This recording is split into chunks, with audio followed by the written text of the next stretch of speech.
So a list of the top 50 worst rappers of all time has just gone viral, and I feel the same way I usually feel about this list. It fucking sucks. And we're going to be reacting to the list, guys, going through who deserves to be on the list, who doesn't deserve to be on the list, and also just who do we think was not featured on this list that could make it. So let's jump right into these placements.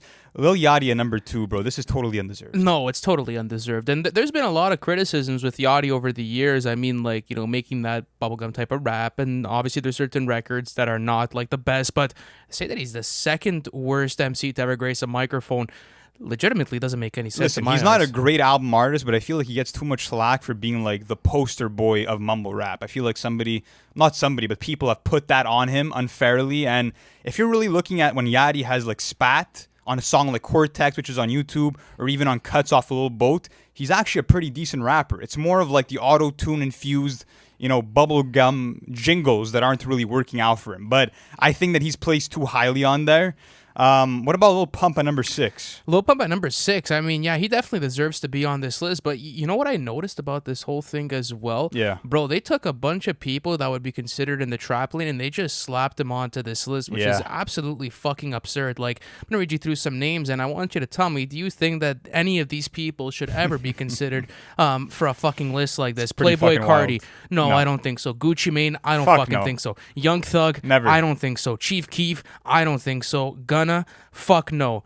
Cardi B? No. I mean, like, bro, she's not a horrible rapper. What are you talking about? Invasion of Privacy is a good album. Bodak Yellow was actually fire. No, she shouldn't be on this list. I mean? Even someone like G Herbo, like, okay, I think someone like Blueface could be considered on this list because, like, his flow is horrible, but he's just too offbeat, bro. Yeah, I know, but, like, he makes it sound good. Like, I'll listen to songs like Swervo. It's and entertaining, I'll be, like, low-key. Like, he has bangers, bro. Like, go back to his project with Southside. That album is all full of bangers. I'm just saying, I'm never gonna go to like Blueface for a 16 and expect to be amazed by no, but that's what I'm his saying rapping is that, ability. Like, it's like if Blueface is on that list because like the flow in the records, like why is G Herbo next to him there? Like he actually does it well. So yeah, I don't think he should Chief be there. Keef, that was really surprising because like one of the most influential rappers of our time dropped Finally Rich at such a young fucking age. Classic at like 16 years old, bro. Right out the gate, he was coming I think out he was 17. I think with he was 17 amazing when it projects.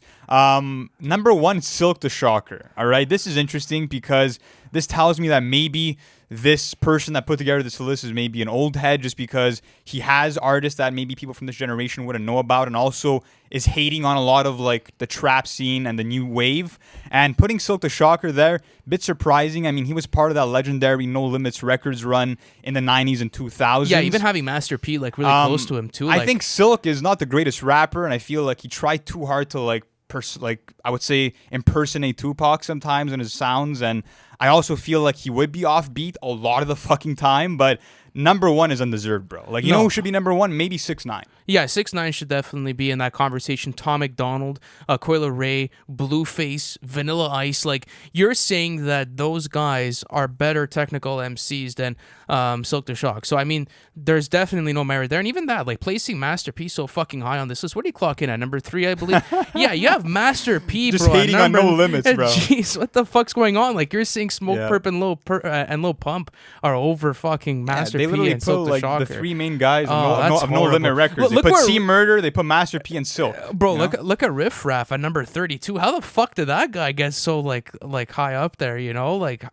I mean, regardless, it's just, I don't know. I'm not too big of a fan. No, of Riff no. I'm Raff, saying like how is Silk the Shocker and Master P at 1 and 3, and then you have Riff Raff at fucking number 32. Yeah. Like it doesn't necessarily make too much sense. It's pretty weird. The most like I think the 2 that really pissed me off, or the 3 I want to say, Future at number 44. Why? I mean, one of the best runs we've had in modern day hip hop, and what he did to influence the trap scene with his auto-tune.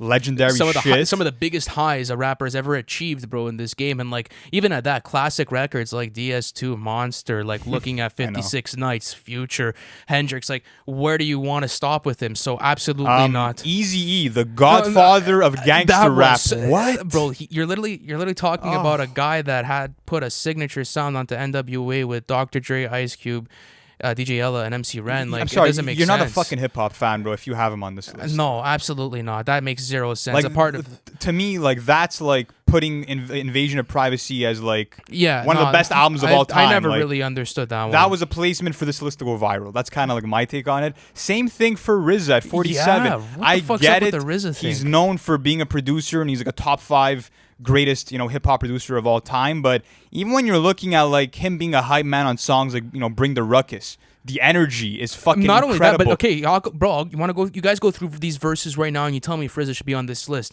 Third verse on Fourth Chamber, absolutely not. Fifth verse on Triumph, absolutely not. The ending on So Appalled, absolutely not. Like, he has showcases in his career where he's sticking with the best. And listen, he's obviously not the best MC. Like, we're not saying that, but to have him on this list is absolutely Bro, absurd. even on Impossible, Duck Season, absolutely. his verses are incredible. And even his solo material where he's actually rapping, it's not all that bad. Okay, you want to know another bad pick here? Mike Jones. Bro, how the fuck did Mike Jones get on this? Like, it's so random. It is random. It just feels like some of these names are thrown out of hand. Even Tony Yayo. I mean, how are you putting him there? No, of course. Like, the G Unit run was absolutely legendary. But I want to go back to Mike Jones because he's literally a fucking legend from Houston. Like, the guy's done a lot, bro. Like, when you have a record like Still Tippin', one of like the most iconic tracks of the whole genre, I think that you can't be considered in this list. Like, you're like Vanilla Ice has fucking Ice Ice Baby, bro. Like, come on, Like, how he deserved his spot. I'm gonna say that, bro. Like, okay, so you want to go through guys who you think deserve it? Absolutely. What do you got? What do you got? Definitely Vanilla Ice, just because he is a one-hit wonder, bro. And like when you're looking at the caliber of artists that were popping off at the same time as Vanilla Ice,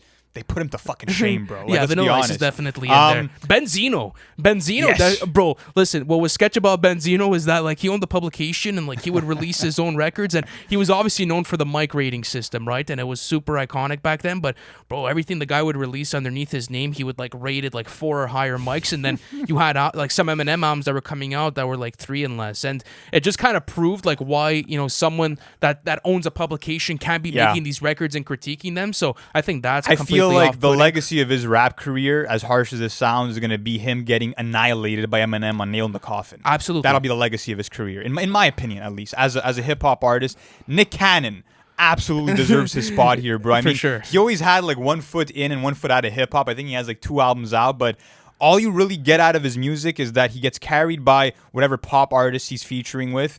That, and also he likes to get busy in the bedroom. Like, that's literally the basis of his fucking music, and really not quality in any shape or form. Tom McDonald is an awful rapper, bro. He's really not good. It's not like, okay, because listen, like, it's the guy obviously puts like rhymes together and there's shit that goes on within his music, but like I'm saying, when you have to like compare this to what's really going on in hip hop, it's not on the same point. And I know there's people that enjoy it, but in my opinion, I can't listen to it. It's really not for me whatsoever. There's always an agenda behind the music, and it's always off-putting, cringy lyrics. Really not for me, to be honest with you. Iggy Azalea at 45. Yeah, that's another one. I understand that one. Yeah, I understand that one. That had to be there. That's for sure. But I mean, like, it sucks too, because a lot of these rappers could have gone into like the pop lane and like had like a lot of like maybe success there, because these artists are successful and no one would have really criticized them. But since they came up in hip hop and it's a very competitive genre, like, it's gonna get stuck to you. Like, people do like grade you on your performances and what goes on with it. So like a lot of these rappers, I feel like they came in and like there was some sort of gimmick behind it. Like, there was some sort of play that made the music or like the projects at hand is genuine. So I think a lot of these people on this list, at least for the ones that we mentioned, should have been here. And I think 6ix9ine is a huge example of that, just because I'll say this: yes, he's made a few good songs, like Kika with Tory Lanez, which was carried by Tory Lanez and the Scott Storch piano. With 6ix9ine, I feel like he made it as an artist for everything besides his musical talent. He made it for the antics, all the other bullshit. But when you're listening to him shouting fucking nonsense for 2 minutes straight on the mic, bro, he doesn't even take his own music seriously. No, he said it in interviews. He doesn't take his own music seriously. He doesn't even believe he's a good rapper. Absolutely. But I mean, like, but that's the thing though, is that it's more like an internet personality rather than being a musician. Someone that I was on the fence about, and it's because, I don't think Yeat should be on this list. I think that first of all, and I'm gonna go to the guy that I was gonna be talking about. The reason why Yeat shouldn't be on a list like this is because, one, he's still so early into his career, so great beat selection, and not only that, great beat selection. But as a rapper, there's debates, but I mean, like, it could be said that like he's an experimental and alternative rapper. Someone that's bringing something so unique and so fresh that no one's really doing, that it's gonna shift the way people do it. So I mean, I don't think he should be on the list. I genuinely don't think so. Someone that I think like you can make an argument can be or can't be is French Montana. How do you feel about that pick, bro? Like, he has classic shit with Harry Fraud, but his run has been really inconsistent, and there's a lot of rapping performances where you want to kind of turn your head. So how do you feel about him making this list? I just feel like when I listen to his music, like, elements that are important to me when you're an MC is having rhythm and soul within your cadence, within your delivery, and I feel like he's always lacking that. I also feel like when you're looking at even his biggest smash records, something like Unforgettable, you wish he wasn't on the song. That's what it is, bro. You wish he just wasn't part of it. Same thing with something like Stay Schemin', where he's featured. I think he actually had a pretty decent performance there, but there's still that debate of like, was he necessary? Did he need to be here? Yeah, and like the thing is, always too, gets like, outshunned. Yeah, absolutely. But I think that's also a product of like the way that he's kind of like handled his career. Like a lot of the success that he's garnered has been because of the features that he's gotten on his songs, and like it's undeniable at a certain point. Like I think he knows it himself. It's a tactic, Like he's gonna use it. Like French Montana's getting his bread, and he's making music that people fuck with. Like I'm not taking that away from him. What I'm saying is that when you have to make these types of lists, there's certain things that are considered, and when you have a lot of boxes that are checked off within your lane, well, there's conversations to be had about that. Something else I want to talk about is the only time they did this on the list, 37, Yeah. Florida / Pitbull, bro. What the fuck? As if they're the same fucking rapper, bro. And listen, I see the similarities, bro. Okay, they're both two huge fucking pop rappers. Listen, they actually make some enjoyable bangers, bro. No, Looking you at can't include Florida, them on this when you list. have songs like Low, when you have songs like Right Round, like you have bangers. Same thing with Pitbull. Like, can't have everything. I'll be honest, like the music's great. It's a fucking all-time club jam, but like, I mean, when you're looking at the lyrics and the actual like technical capabilities as an MC, they're not strong. You know what I mean? Like, I just think that they're lacking as MCs, even though they make enjoyable music. So I'm not mad at them being on here. No, you can't be mad at them for being on here. It's just like we grew up in a time where you had to respect, Pitbull and Florida's run. Like, how are you gonna, like, we're not gonna have dignity here if we leave here and say that they deserve to be on this list. Like, I would rather listen to 100 hours of Pitbull than have to listen to someone like, let's say 6ix9ine for like 2 hours. Yes, but so I'm just saying, how could you be in that same percentile? You get what I'm trying to say? But lines like, me not working hard, yeah, right, picture that with a Kodak. Better yet, go to Times Square and take a picture of me with a Kodak. Like, bro, if he didn't have the charisma to back it up, he'd be like, what the fuck is this dude saying? No, but Pitbull always makes it sound good, so you can't include him there. Even Waka Flocka Flame, bro. Like, why is he on this list? Why the fuck is Uzi on this list too, bro? Like, there's so many questionable takes on made this. amazing music that stood the test of time, bro. I mean, in terms of the emo rap scene too, what he was able to do and innovate there, amazing mixtapes like, Lil Uzi Vert versus The World, The Perfect Love Tape, catalog stacked. It's just a weird placement, bro. Apart from that, I mean, looking at someone like Lil B, another super influential rapper that was so pivotal in terms of the cloud rap scene, should not be on here. Diddy at number 10, no. I don't think he deserves a spot, even though his writing seems kind of manufactured sometimes, as if he's not the one really putting the pen to paper. But yeah, overall, I don't think it's a great list. Who do you think didn't make this list that could make this list? I don't even have anyone, bro. I'm being honest with you. I have some who do you got? Someone I have is Jaleel. Yeah, I think Jaleel, no, bro. Come on, listen bro. to Don't a song do Jaleel like that. Listen to a song like July, and don't tell me he doesn't sound like a fucking Pokemon, bro. Like he sounds like Clefairy. No. I'm telling you, bro. He's not. No, he sounds like Clefairy, bro. I'm telling you I would now. say. Listen, like, could you consider Mario Judah in that sort of like conversation? Like, was Mario Judah like rap? Yeah, he like, was. Mario. He's Judah.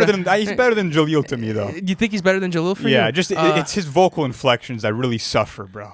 Someone that I like. Again, he's doing his thing and he has it because like it's kind of hard. You feel like you're shitting on people here, but just out of like the it's all consensus based for music. on music. Yeah, for based on music, someone's music I haven't enjoyed over the years is someone that's called Dax. I listen, Dax has a huge fan base. He's doing his thing.